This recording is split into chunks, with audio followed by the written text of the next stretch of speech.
Welcome to the inaugural podcast of A View from the Center. But do we even have a center in America? No, we do not. We have a left and a right. Thank you very much. Move along now, please. Move along, move along. I will not, for the center hath arisen, and I will show you how. In this podcast, we will examine the craft of Sir Tucker Carlson. He will show us with his one-sided view of reality where the center is. That is the true gift of Tucker. So let's watch as Tucker Carlson sets up this telecast on carjacking.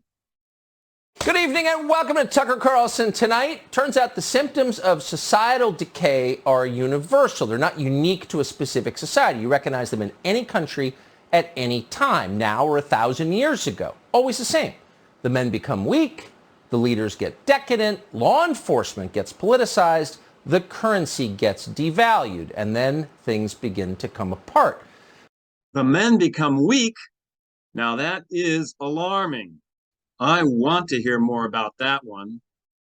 But never mind. In this telecast, Tucker is going to focus on point 3. Law enforcement gets politicized. But first, we need to let Tucker set up what it is we need to be afraid of.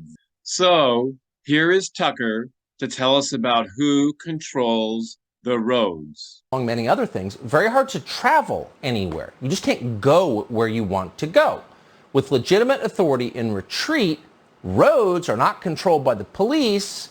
They're controlled by armed predators, and the armed predators take exactly what they want from travelers because they can. There you go. Legitimate authority is in retreat. But wait, where did it go and why did it leave? Well, we've already tipped our hat that this is about law enforcement. But the problem is not law enforcement. It is decadent leaders. AKA liberals.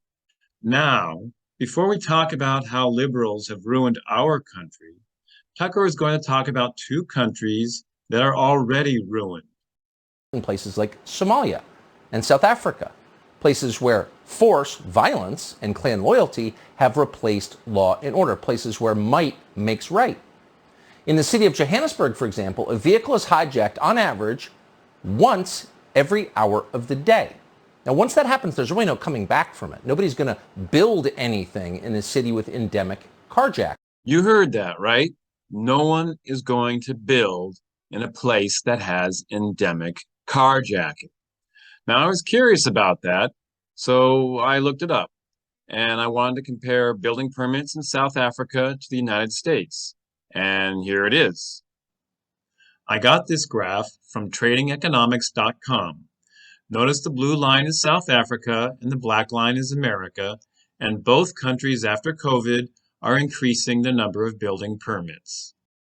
So, I don't think Tucker's going to win that argument that there's no building after this endemic carjacking, but he has another argument that is even scarier. And that's why the people who do it will do anything. If you will carjack, if you will steal someone's car at gunpoint, you will also rape. You will also murder. You have no limits. That, indeed, is scary. Tucker has identified a population that is on the way to rape and murder, and there is nothing to stop them. The background to all this is that there has been a large spike in carjackings this year, especially among teenagers. No one is quite sure why. But at least liberals have a plan to prevent these crimes from happening. Let's hear what Tucker thinks of this plan. So what are these cities doing to stop it? Well, Philadelphia, like New Orleans, sends so-called at-risk youth to violin lessons through something called the Philadelphia Arts and Education Partnership.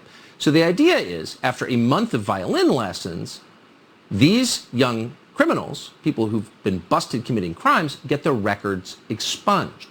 That was the plan that Philadelphia's DA put into place last year. Has it worked? Well, sad to tell you that despite the violin lessons, crime has gone up among young people, carjackings in particular.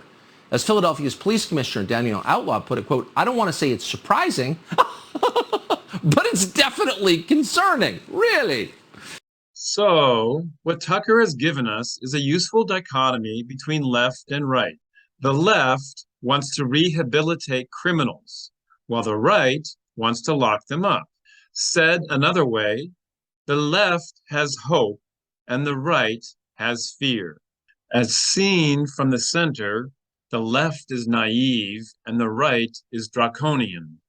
The left is naive because the noble pursuit of rehabilitation is not balanced with the societal obligation for restraint. The right is draconian because prison time will not solve the problem that led to the crime. Those causes will persist during the lockup and afterwards.